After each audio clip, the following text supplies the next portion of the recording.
Hello, I'm Amber. And I'm Neha. We are parents of a gifted child who is on autism spectrum. Through our YouTube channel, we want to help parents with children on the autism spectrum learn more about it and avoid a lot of myths that are around autism.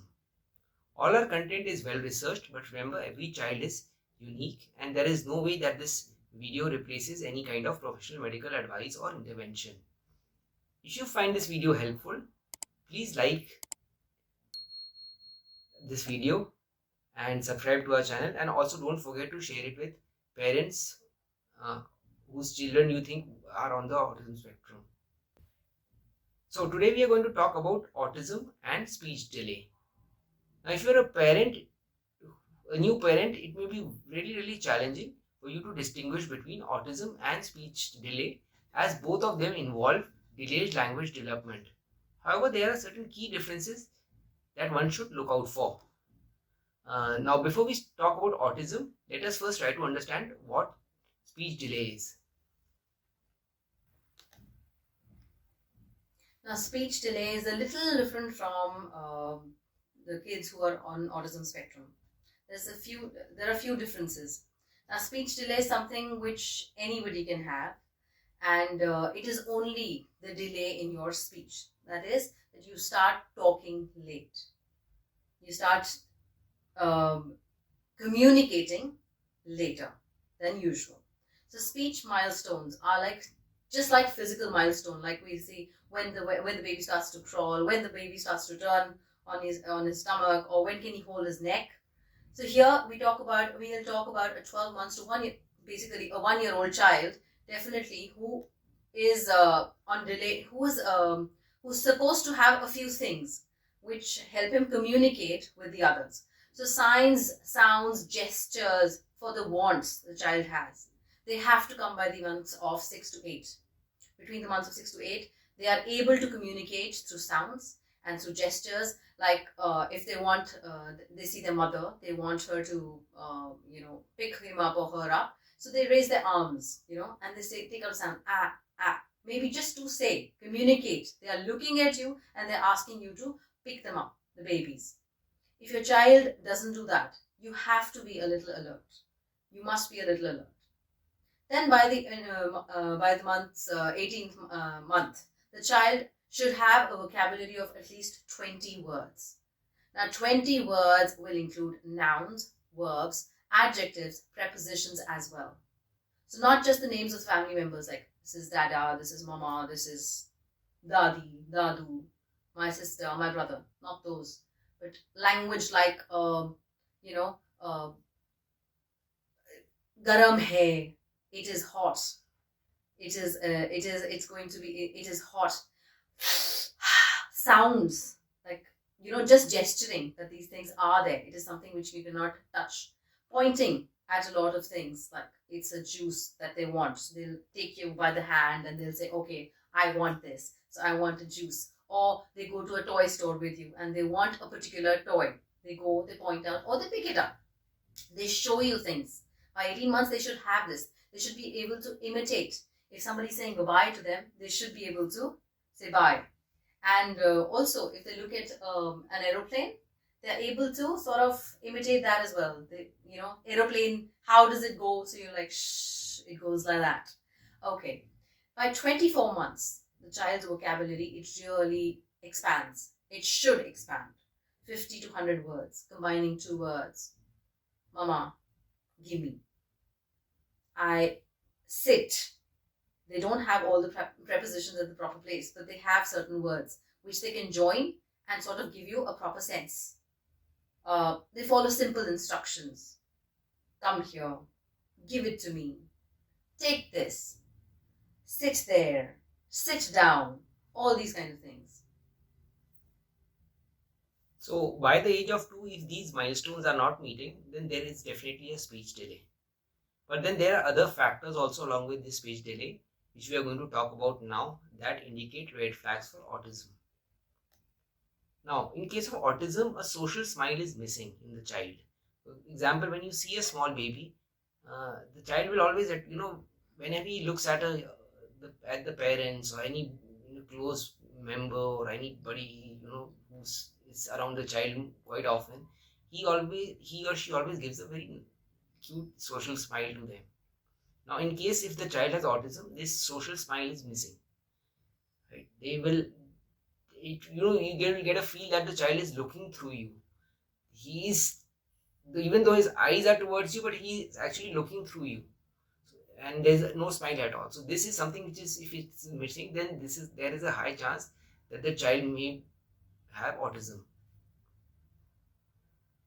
There is no pretend play, or very very little pretend play. Children by the age of one or at max 1.5 do a lot of pretend play. Now, when I talk about pretend play, means they will pick up a box and try to pretend that, no, okay, they are, for example, they are observing their parents talk on the phone. Now, what they'll do is they will pick up any box or maybe a spoon or any other toy, and they'll try to put it next to their ears and try to, gurgle certain sound as if they are talking on the phone. So this is one example of pretend play. They might see somebody in the kitchen cooking food, so they might pick up a toy and try to, stir with the spoon and pretend as if they're trying to cook something. So this is pretend play, and this is generally missing from children on the autism spectrum. Right? They avoid physical contact. They don't love being picked up or avoid, or being touched by somebody. They are very averse to hugs. Yes, they are very averse to hugs. So, and they are very impulsive and they will be very very hyperactive. Means they will try to either flap their hands a lot, or they would be a little more active than other kids which are around, that are there. So they are very hyperactive. So these again are very strong signs of autism in a child. Okay, so moving on, we've already we understand that they don't like physical contact. They also have very very poor eye contact. They do not like looking at you. They are avoiding it for some certain reason, and they don't really understand that it's important to give an eye contact. When you call a child, when you call out a child's name, they look at you. Even if they don't say anything, they look at you. So they try to give you that eye contact, and then you understand, okay, the child is listening to you. And they will but the amazing part with these kids is that if they like something, like something a lot, like they like chocolates or chips or juices, so the moment you say juice, they will give you eye contact at that time, and they will come for it, and they will listen to it. So at that time, you realize that the child also has selective hearing. They like to hear certain things, they listen to it, they follow it, and that is only what they really like. So that you can turn into your advantage. If they like certain things, maybe you can give them more language. Maybe you try to tell them to look at you more often, get that eye contact with them, and then proceed by giving it to them. They don't understand your language. That is another thing.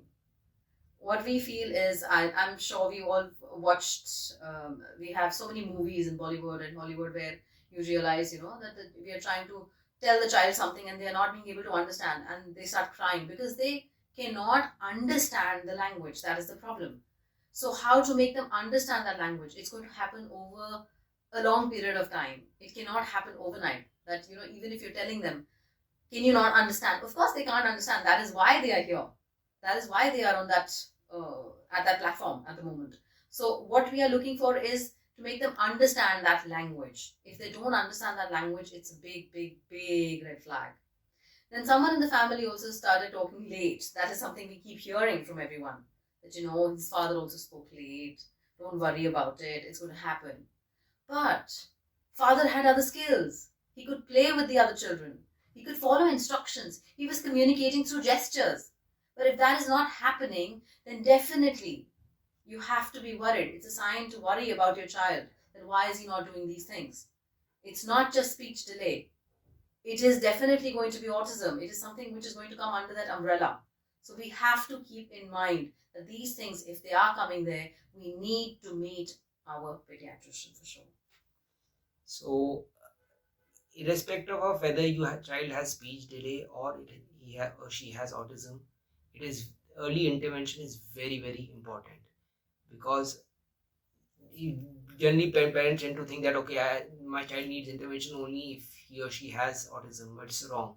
Even in case of speech delay, early intervention is very very important. So it is As soon as you start noticing signs of delay in speech, we request you to please go and see a pediatrician or a development specialist.